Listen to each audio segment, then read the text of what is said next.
Hi, I'm Sam Thurgan and welcome to my 2 minutes Parsha. This week's Sidra of Teitzei begins Teitzei lemilchama aloivecha, when you go to war against your enemies. And many of the commentaries want to know, is this not obvious when you go to war against your enemies? What, would you go to war against your friends? Based on this, Rabbi Tzadok Kohen says that really it's speaking about our inner enemy, our eternal enemy, the Yetzer Hara, the evil inclination. Because obviously you would go to war against your enemies and not against your allies. It must be that it is referring to a different kind of war, a spiritual war.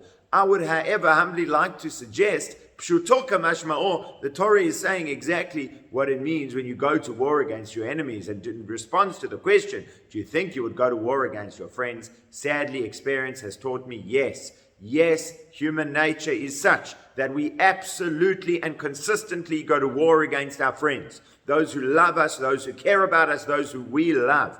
We take incidents that occur, we take moments of human weakness, we take bad decisions that we or others make. We inflate them out of all proportion, and suddenly it becomes a war. How many times have we heard of people who love one another, are good to one another, and yet are in a state of conflict? The natural human tendency is to gravitate in many cases towards the state of conflict and war. This is what you need to remember. When you're talking about war, when you're talking about attacking people, and we get into these arguments and we're looking for ways to hurt and to wound and to win, milchama oevecha. Reserve your war for your enemies. Reserve your war for those who truly are trying, God forbid, to hurt you and your loved ones. When it comes to those who we care about, we need to find the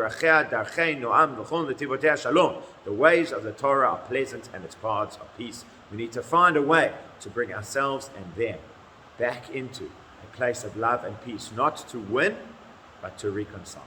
Shabbat Shalom.